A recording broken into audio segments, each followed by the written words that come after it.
Takže ja sa vyjadrím teraz k vyjadreniam, ktoré padli na moju osobu ohľadne založenia strany Slobodné slovo. Presne ako som odhadla, sa začali prví vyjadrovať k tomu politológovi, alebo oni veľa roboty nemajú. Prvý mesežníkov, ktorý vlastne, ak si sa mohli dočítať na topkách, prirovnal stranu k exotickým stranám. Tento pán, neviem odkiaľ on prišiel, lebo už možno je dlho na Slovensku, ale ani po slovensky poriadne nevie. Ďalší pán Kusy, ktorý vlastne hovorí, že to je absurdné, aby som to stihla, tak pán Kusy dnešným dňom za jeden deň mám nazbieraných 3700 podpisov a ja vás ubezpečujem, že to stihnem. A keď to niekomu tak veľmi vadí, že tá strana teda bude, tak mám aj alternatívu B, ale tu ja nikomu hovoriť nebudem. Čiže určite kandidovať v týchto voľbách budem. To si môžete založiť za klobúk. A ďalší, ten, ktorý ma prirovnal k Čičoline, tak ja nemôžem za to, že jeho žena nemá cicky. Ja za to môžem? To čo je za politológa, že sa vyjadruje takýmto smerom? Všetci sa tu hráte na inteligentov, na neviem jakých nadľudí a pritom ste sprostí jak baganže. Takéto vyjadrenie politológa nepatrí ani do médií, ani na internet, ani nikde. Politológ sa má vyjadrovať seriózne. Tak keď o mne hovoríte, že nie som seriózna, tak vy ste potom čo za trubu Jerichovu?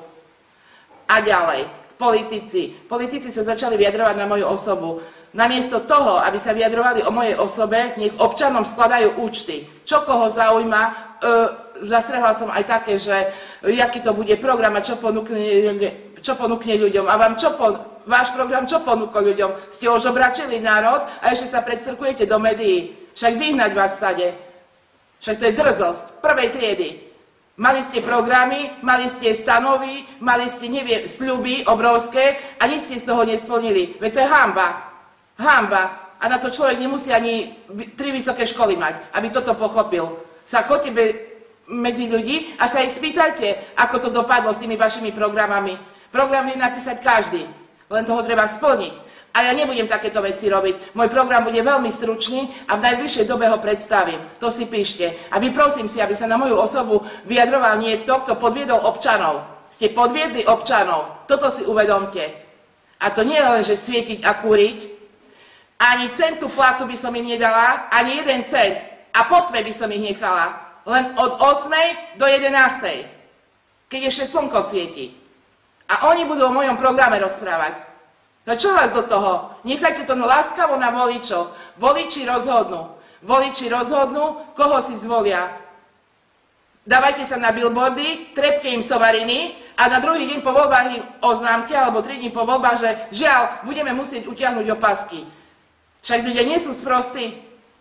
A láskavo na moju adresu sa nevyjadrite sa k sebe. Čo ste urobili za 20 rokov v tejto republike? Lebo stále tí istí sú v parlamente, s výnimkou ostatných. Stále tí istí.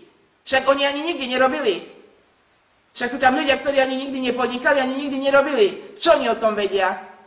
A ja, že som sprostá. Nechajte to na ľudí. Neoblbujte ich a nechajte to na ľudí. Ďakujem za pozornosť. A ešte, stále sa budem vyjadrovať k týmto záležitostiam, ale určite už nie k politologom, lebo to sú ľudia, ktorí zbytočne trávia čas. Im nevidie ešte možno ani predpoveď počasia, keby predpovedali, ani to im nevidie. Presne ešte povedali, že bude nuda tieto voľby, ani to im nevyšlo, lebo nebude nuda, lebo samozrejme, že keď tam budem ja, tak nuda nebude. Hej? Takže to nechajte na ľudí, nech sa slobodne rozhodnú. A ja žiadnu kampaň, žiadne billboardy, žiadne somariny. Pôjdem cez internet. Cez internet, a keď bude treba, pôjdem medzi ľudí. Ďakujem všetkým za podpisy, ktorí teraz podpísali v strane Slobodné slovo, ktorí dali svoj podpis. A v krátkom čase, možno aj každý deň, vás budem informovať na internete. Ďakujem pekne za pozornosť.